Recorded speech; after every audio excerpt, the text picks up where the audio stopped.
сағындым ғой өзіңмен бірге жүрген көк белді сағындым ғой ауылда сағындым ғой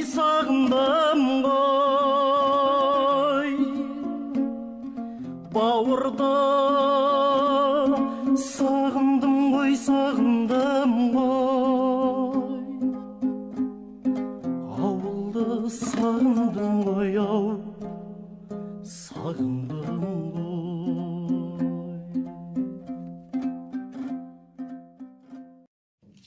Ассалаумағалейкум, құрметті көрермендер. Бүгін біз белгілі фотокорреспондент Нұрманбет Қизатов деген Қизатұлы ағамыздың жұмыс орнында қонақта отырмыз. Ассалаумағалейкум аға. Ал аға, енді сіздікіне қонаққа келіп отырмыз. Алдымызда отырған фотосуреттер мұнда Дәркембай Шоқпарұлының естелік суреттері, бұрынғы заманнан қалған. Өзіңіз көрермендеріміз сізді бәрі таниды, бірақ сонда да өзіңіз таныстырып, айта кетсеңіз осы суреттер жайлы, қайдан пайда болған суреттер? Менде сол Жетісу газетіне 80-ші жылы келіп орналасқан болатын. Содан беріректе осы Дәкеңменен кездестім, жұмыс бабымен. Ол кезде ол кісіге қанық емес болатынмын. Қасиетіне, өнеріне деген ықыласым онша жоқ болатын. Мен сол әр жерден сөйлеген сөзінен, музейдегі қойылған суреттерден, содан кейін жалпы өзінің жүріс-тұрыс елдің арасындағы қатынасынан бөлек адам екенін, ерен адам екенін байқай бастадым.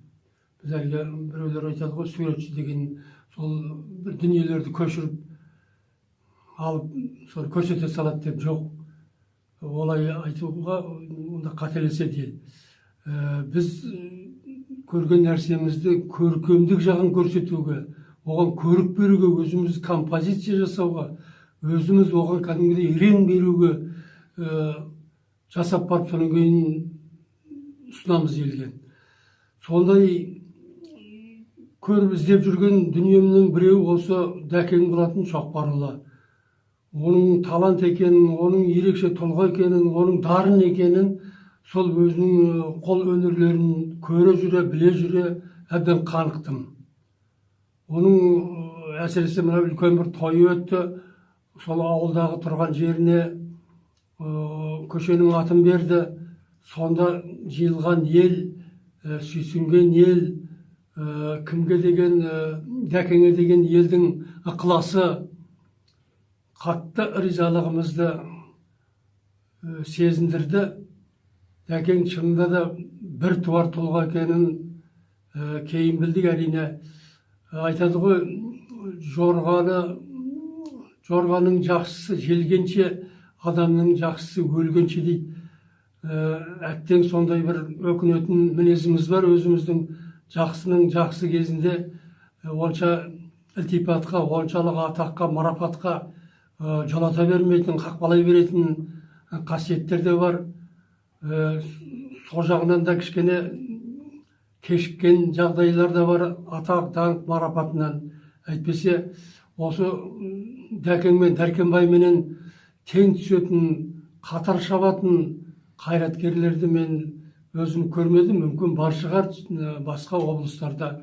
Ал енді осы аймақта, осы біздің облысымыздың бұрынғы Алматының төңірегінде Дәкеңнің еңбегіндей ерен еңбектерді көргем жоқ.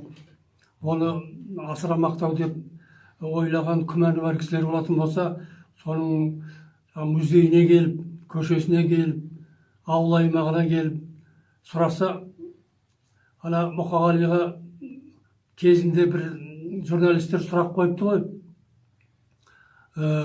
Соғыс жайлы, ардагерлер жайлы не айтасыз деп.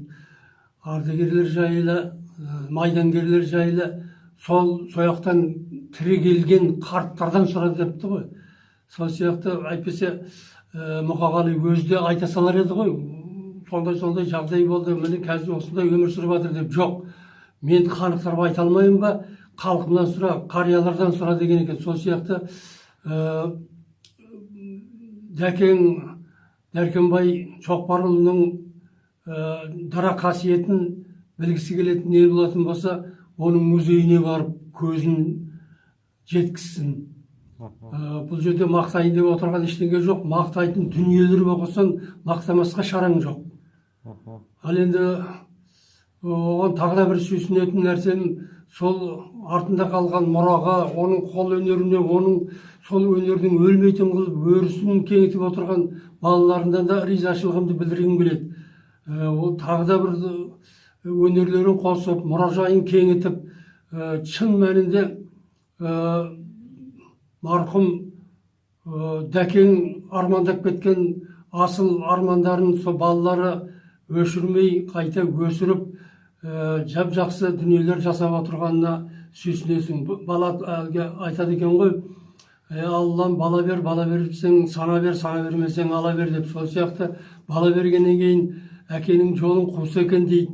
Міне сол арманды аяқсыз қалдырмай, балалары соның елдің игілігіне жұмсайтындай жарамды, жарқын дүниелерді жасап отыр деп толық айта аламын. Марқұмның жатқан жері жайлы болсын, көрмеген қызығын ел жұрты көрсін, соның шаруасын шалқытып отырған балаларына, ұрпақтарына Аллам ғұмыр беріп, солардың игілігін көруге жазсын деймін. Рахмет аға. Енді мына қысқаша сіздің фотосуреттеріңіз ғой түсірген. Қысқаша былай шоу жүргізіп өтсек көрермендерге. Мынау жиналыс па мында? Бұл Алматыда өткен үлкен мәжіліс залында ең алдыменен сөз алған осы Дәркембай Шоқпарұлы көріп отырсыздар. Үлкен алқалы, үлкен абыройлы жиында сөз беріп, осы кісінің ойымен, осы кісінің көңілімен таразыға салып отырғанын байқауға болады.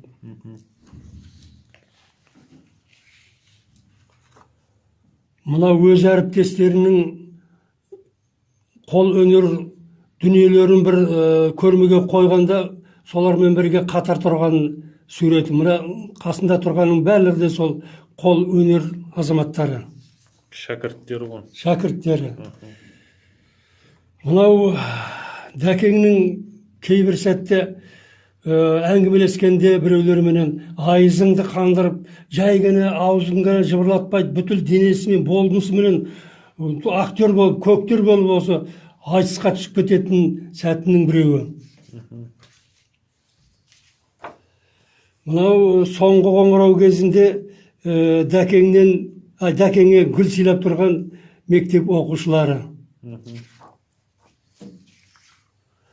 Мынау да сол Алматыдағы үлкен жиналыстағы өнер қайраткерлері. Қасындағы атын ұмытып тұрмын, әнші Разиева ме? Сол Бауыржан ағаның келіні, ар жақтағы ақын жазушылар. Мынау да сол өзінің шәкіртіменен бірге сұхбаттасып тұрған бір сәті. Көрме залында арт жағында Мұхамеджан Әлімбаев. Мұхамеджан Әлімбаев, дұрыс айтасыз. Мынау да сол жаңағы соңғы қоңырау кезіндегі Дәкеңнің қонаққа шақырылған сәті. Мектепте, иә.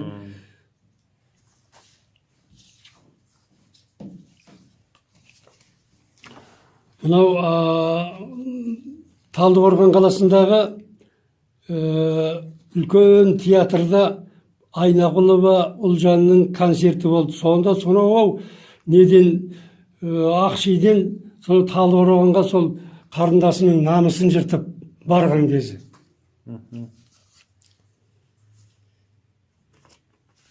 Мына да сол бір айтулы, мына сол жақтағы, оң жақтағы үлкен өнер иесі Хамза суретші. Мынау Есенқұл Жақыпбеков, айтыскер. Айтыскер ақын Есенқұл Жақыпбековпен бірге ескерткіш. Мынау өзінің сол ауылында өткен үлкен аламан тойдағы қошемет кезі, міне домбырашылар, жыршылар келіп айтыс өткізді. Сонда мына үшін халықтың бір кішкентайгene бір бөлігі әйтпесе сол аймақта тек басар жер болмады. Мынау сол шапан киіп кішкене шаттыққа бөленіп отырған сәт. Мынау өзінің бір жай ғана керексіз, көріксіз жатқан томардан түйіндеп жасаған Қарасайдың мүсіні. Мынау аталары мен өзі. Өз қолынан шыққан. Өз қолынан шыққан, иә. Мына ауылдағы көшенің бойында, тура үйдің бұрышынан сол мұражайдың тұмары сияқты қылып, мына нені салып қойған.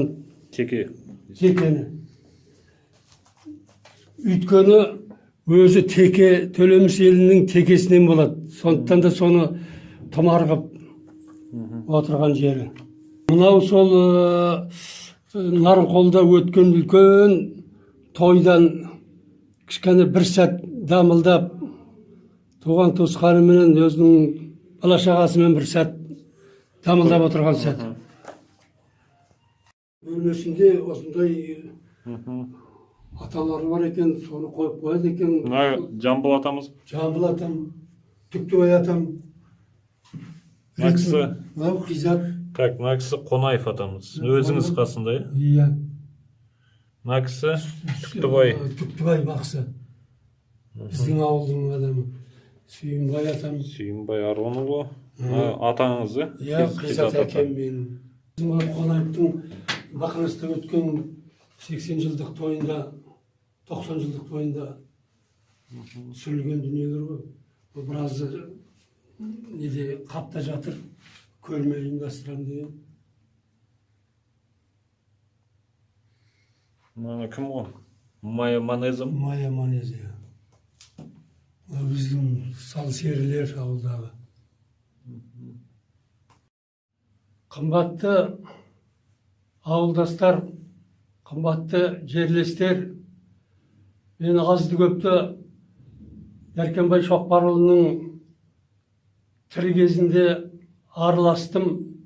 Ол жай өнердің ғана өрен жүйрік емес, ол өнеге боларлық халқымыздың соншалық кейіннен бір кенжелеп қалған тұстарын реттеп, соны елдің игілігіне, кәдесіне жаратқан асыл азаматтың бірі. Егер анықтай түссек, көре түссек десеңіздер, Ақши ауылындағы мұражайға барып қайтсаңыздар дұрыс болар деп ойлаймын. Аманшылықта, жақсылықта осындай ұлы адамдардың қуанышында, тойында кездесуге жазсын. Рахмет аға, оның айтқаныңыз келсін.